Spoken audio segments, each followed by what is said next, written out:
सुबह ब्रेकफास्ट करने के बाद मैं और ऐश चले गए थे पार्क। आज हम दोनों ही थे, अकेले कोई नहीं था हमारे साथ। फिर उसके बाद हमने सोचा चलो थोड़ी देर पार्क जाके आते हैं। और ये देख लो यहाँ पे समर्स की ब्यूटी, सारी तरफ फ्लावर्स ही फ्लावर्स आए हुए हैं। किसी ने ये फ्लावर्स लगाए नहीं है, पर देख लो हर जगह पर फ्लावर है। और जैसे ही हम पार्क के अंदर एंटर किए, बाहर ही एक्सरसाइज मशीन्स पड़ी हुई थी। अब इस एरिया में एक्सरसाइज मशीन्स लगने वाली हैं। चलो ये भी बढ़िया है, अब एक और प्लस पॉइंट हो गया है हमारे पार्क का। बस फिर ऐश और मैं ही थे पार्क में। हमने थोड़ी देर स्विंग किए, उसके बाद दोबारा मैंने ऐश को पैक किया और दोबारा से घर की तरफ चल दिए, क्योंकि हमारा हो रहा था नैप टाइम। हमने नैप ली और शाम को ऐश मेरे बाल खींच कर मुझे उठा रही थी और ये मुझे उठाकर ही मानी। फिर नीचे आकर मैंने चाय बनने के लिए रखी और साथ साथ मैं अपनी सब्जी की तैयारी स्टार्ट कर रही थी। अनियंस काट के तो इतना बुरा हाल हो जाता है रो रो कर। फिर मैंने सारी अपनी चॉपिंग कंप्लीट की और आज भी मैं बनाने वाली थी सोयाबीन की वड़ियां। अब जो वेजिटेरियंस हैं उनको ये बात समझ आ सकती है कि हमें प्रोटीन के लिए चीजें ढूंढनी पड़ती हैं, और सोयाबीन की वड़ियां तो प्रोटीन का बहुत ही अच्छा सोर्स है। इसलिए हमारे घर पे हर दूसरे या तीसरे दिन सोयाबीन की वड़ियां बन ही जाती हैं, क्योंकि मेरी बॉडी अभी भी रिकवरी पर है। हाँ, मेरा इतना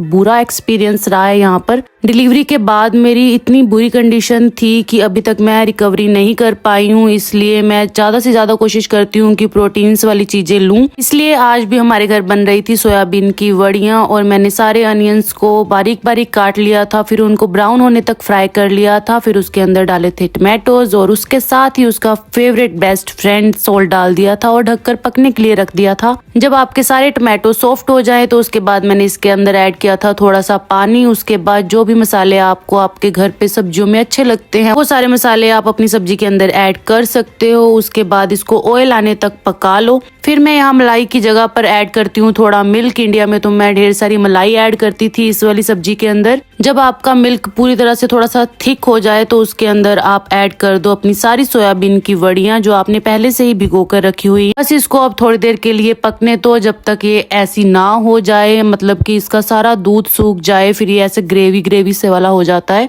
ट्रस्ट मी गाइज, आपको ये वाली सब्जी जरूर ट्राई करनी चाहिए, बहुत ज्यादा यम्मी बनती है। और इस सब्जी को बनाने के बाद मैंने फ्राइड राइस भी बनाए थे, बट उसकी वीडियो मैं आपसे कल शेयर करूंगी, क्योंकि ऑलरेडी ये वाली वीडियो हो गई है मेरी बहुत ज्यादा बिग। तब तक के लिए बाय बाय।